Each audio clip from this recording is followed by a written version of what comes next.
आपण अनेक वेळा राजकीय नेत्यांच्या निधनानंतर पोकळी निर्माण झाली अशा प्रकारचं वक्तव्य करतो। खरं म्हणजे ज्यावेळी एखादा ज्येष्ठ नेता आपल्यातनं ते निघून जातात, अनेक वर्ष त्यांनी काम केलेलं असतं, त्यावेळी त्यांच्या निधनाने त्यांची कमतरता जाणवते, ती पोकळी नसते।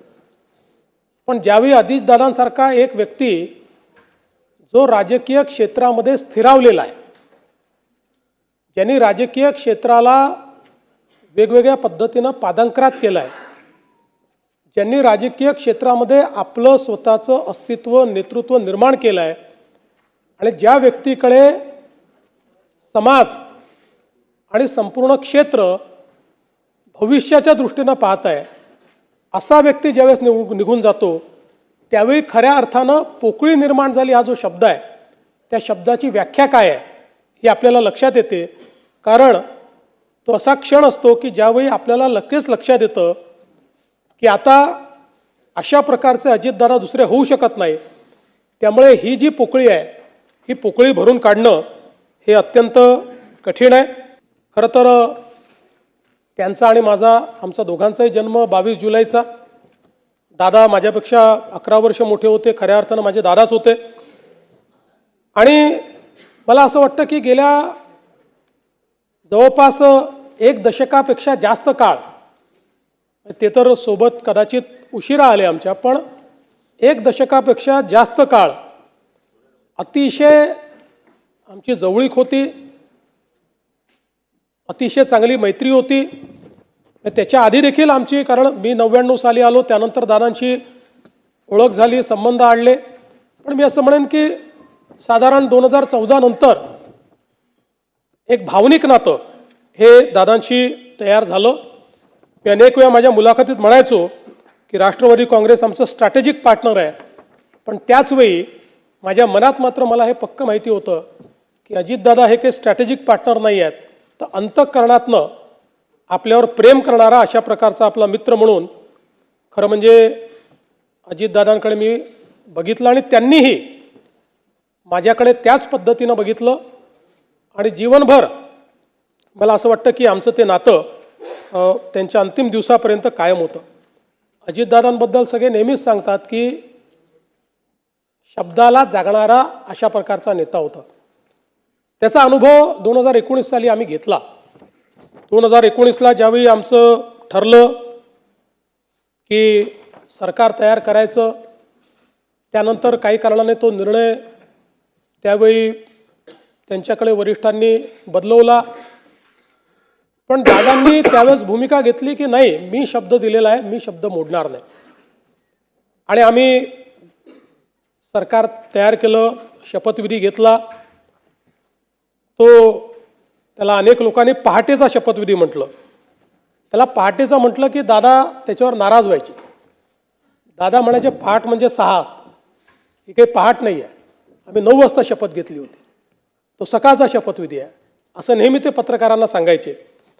आणि मला आजही आठवतं की त्यावेळी अतिशय दृढतेनं त्यांनी, खरं म्हणजे त्यांना निश्चितपणे काही ना काही प्रमाणात त्याची किंमत मोजावी लागली, पण तरी देखील त्यांनी सांगितलं की एकदा निर्णय झाला होता, मग या निर्णयाला मी बांधील असेल। आणि ज्यावेळी सर्वोच्च न्यायालयाचा निर्णय आमच्या विरोधात गेला, मला आजही आठवतं की वर्षा बंगल्यामध्ये दादा आणि मी दोघंच जण होतो। त्यावेळी तो निर्णय विरोधात गेल्यानंतर त्या ठिकाणी सरकार स्थापन करणं काही शक्य नव्हतं। दादांनी विचारलं काय केलं पाहिजे, मी म्हटलं दादा आता याच्यामध्ये उगीच तुम्ही स्वतःचा बळी द्यावा अशी आमची पण अपेक्षा नाही, ठीक आहे आता जे काही असेल तुम्ही तुमचा निर्णय घ्या। आणि त्यानंतर माझ्याशी चर्चा करून, म्हणजे अनेक वेळा अनेकांनी अनेक गोष्टी त्या ठिकाणी सांगितल्या, पण वर्षा बंगल्यावरनं माझ्याशी चर्चा करून दादांनी मग तो निर्णय बदलवला। कारण त्यांच्यासोबत जे लोक राहिले होते हे दादांना माहिती होतं की शेवटी त्यांचंही भविष्य आपल्याला बघायचं आहे। आणि मग दादांनी पुन्हा त्या ठिकाणी जे काही सरकार झालं त्या सरकारमध्ये सामील होण्याचा निर्णय घेतला। अनेक गोष्टींवर गप्पा देखील व्हायच्या, अनेक गोष्टींवर बोलायचो। दादांना क्रिकेटची आवड होती, त्याच्यावरही अनेक वेळा आमची चर्चा व्हायची। आणि आम्ही जेव्हा एकत्रित प्रवास करायचो त्यावेळी दादांच्या अनेक ज्या काही सवयी होत्या त्यात दादांना मला नेहमी आठवतं की दूध प्यायला आवडायचं. त्यामुळे आमच्या विमानात किंवा हेलिकॉप्टरमध्ये कोल्ड्रिंक असू द्या काही असू द्या जे कोल्ड मिल्क असतं आणि दादा सांगायचे मी शेतकऱ्याचा मुलगा आहे, रोज हळदीचं दूध पितो आणि मला कुठल्याही म्हणजे कोल्ड्रिंक किंवा याच्यापेक्षा दूध प्यायला आवडतं. अशा अनेक सवयी दादांच्या एकदम नजरेसमोरून जातात. दादा चप्पल घालायचे पण पाय नेहमी स्वच्छ ठेवायचे. त्यांना ती एक सवय होती की बसल्या बसल्या आपला पाय स्वच्छ करायचे ते. त्यामुळे अशा ज्या गोष्टी आहेत त्या अशा आज माझ्या नजरेसमोरून चाललेल्या आहेत. पण मला असं वाटतं की त्यांच्या काही सवयी ज्या होत्या या इतक्या महत्त्वाच्या होत्या. त्यातली सगळ्यात महत्त्वाची सवय म्हणजे त्यांचा वक्तशीरपणा. कधीही कुठल्याही ठिकाणी 1 मिनिटं आधी पोचायचं म्हणजे पोचायचं. ज्यावेळी आम्ही तिघं होतो, शिंदेसाहेब मुख्यमंत्री होते, मी उपमुख्यमंत्री होतो, दादे उपमुख्यमंत्री होते. 12 वाजताचा कार्यक्रम असेल तर दादा 11:59ला पोचणार, मी 12:05ला पोचणार आणि शिंदेसाहेब थोड्या वेळेमध्ये नाही एवढं नाही पण एक 15-20 मिनटं अजून ते मागे पुढे. पण कधीही आणि मी तर कमीत कमी शिंदेसाहेब किती वाजता निघतायत हे बघून मी त्या ठिकाणी कार्यक्रमात पोचायचो. पण दादा 12चा कार्यक्रम कोणाला यायला किती वाजू द्या, दादा 11:59ला पोचणार म्हणजे पोचणार. आणि मला असं वाटतं की ही त्यांचं वक्तशीरपणा म्हणजे सकाळी 9ची बैठक असेल त्यांनी बोलवली असेल तर अधिकाऱ्यांना माहिती असायचं की 8:59ला दादा खुर्चीवर असणार, त्यामुळे त्याच्या आधी आपण पोचलं पाहिजे. मंत्रालयामध्ये कुठल्याही अधिकाऱ्यांपेक्षा लवकर पोचणारे दादा होते. मला असं वाटतं की मंत्रालयाची सुरुवातच दादा करायची आणि सकाळी 9 वाजता मंत्रालयात आपल्या चेंबरमध्ये जाऊन दादा बसायचे. तिथनं तिथे मिटिंगा घ्यायचे, त्यांचं कामकाज करायचे. आणि म्हणून कधीही कामकाज अडलेलं आहे, फाईल थांबलेली आहे, दादा उपलब्ध नाही म्हणून निर्णय होत नाही असं कधी झालं नाही. पहिल्यांदा एखाद्याशी कडक बोलल्यानंतर मग त्याच्याशी ते प्रेमळ देखील बोलायचे. आतून ते अतिशय प्रेमळ होते. त्यात त्यांचा स्वभाव होता की पहिल्यांदा एखाद्याला जसा मिलिटरीचा अधिकारी एकदम स्ट्रेट करतो असा स्ट्रेट करायचे आणि त्यानंतर मात्र त्या व्यक्तीला सांभाळून घ्यायचं आणि त्या व्यक्तीचं जे काही कार्य आहे ते कार्य करायचं.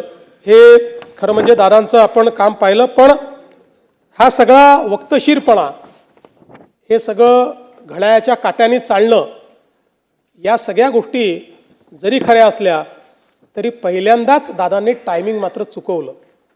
आणि ते टायमिंग म्हणजे ज्यावेळेस राजकारणामध्ये खूप मोठी इनिंग दादा खेळतील हे आपल्या सगळ्यांना दिसत होतं.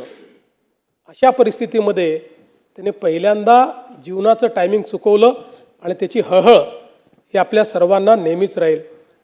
खरं तर दादा 6 वेळा उपमुख्यमंत्री झाले. सर्वाधिक वेळा उपमुख्यमंत्री होण्याचा मान त्यांना मिळाला. पण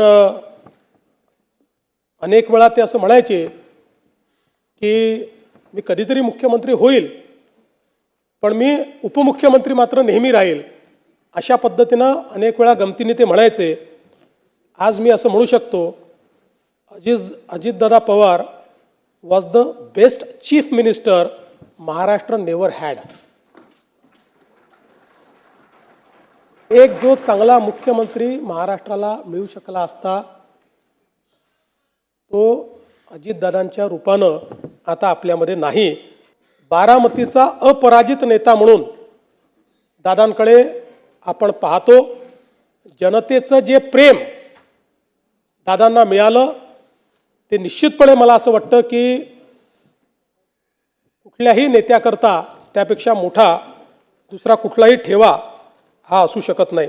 लोकसभेच्या निवडणुकीनंतर अजितदादांनी घर जे सोडलं ते रोज एकही दिवस असा नाही की ते कुठल्या जिल्ह्यात नाही. सातत्याने एकेका जिल्ह्यात जाऊन त्या ठिकाणी त्यांचे आमदार असतील, त्यांचे सदस्य असतील, कोणी माजी आमदार असतील, यांच्या सभा करायच्या, त्यांचे कार्यक्रम करायचे. त्यातनं त्यांनी पक्षाला एक कॉन्फिडन्स हे देण्याचं काम त्या ठिकाणी केलं. खरं तर आज दादा आपल्यामध्ये नाहीत आणि निश्चितपणे आता आठवणींच्या व्यतिरिक्त आपल्याजवळ मला असं वाटतं की त्यांच्या स्मृतीच राहणार आहेत. पण अशा या सगळ्या जो काही विचारांचं काहूर आहे, वेगवेगळ्या आठवणी आहेत, यावर जर आपण बोलत राहिलो तर कदाचित आपल्यापैकी प्रत्येक जण दिवसभर बोलू शकेल. आणि म्हणून खरं तर कवी पी सावळाराम यांचं एक गीत आहे, त्यातलं एक कडवं हे केवळ दादांकरताच लिहिलं आहे का असं आपल्याला वाटावं. जनसेवेचे बांधून कंकण, त्रिभुवन सारे घेईन जिंकून, अपूर्व आपुले दृढसिंहासन, नित भिजतो मानवतेला, जो आवडतो सर्वांना तोची आवडे देवाला. मला असं वाटतं की हे कदाचित दादांकरताच लिहिलं आहे असं आपल्या सर्वांना जाणवावं. मी दादांच्या पावन स्मृतींना या ठिकाणी विनम्र अभिवादन करतो. त्यांच्या आत्म्यास चिरशांती लाभो अशी प्रार्थना करतो.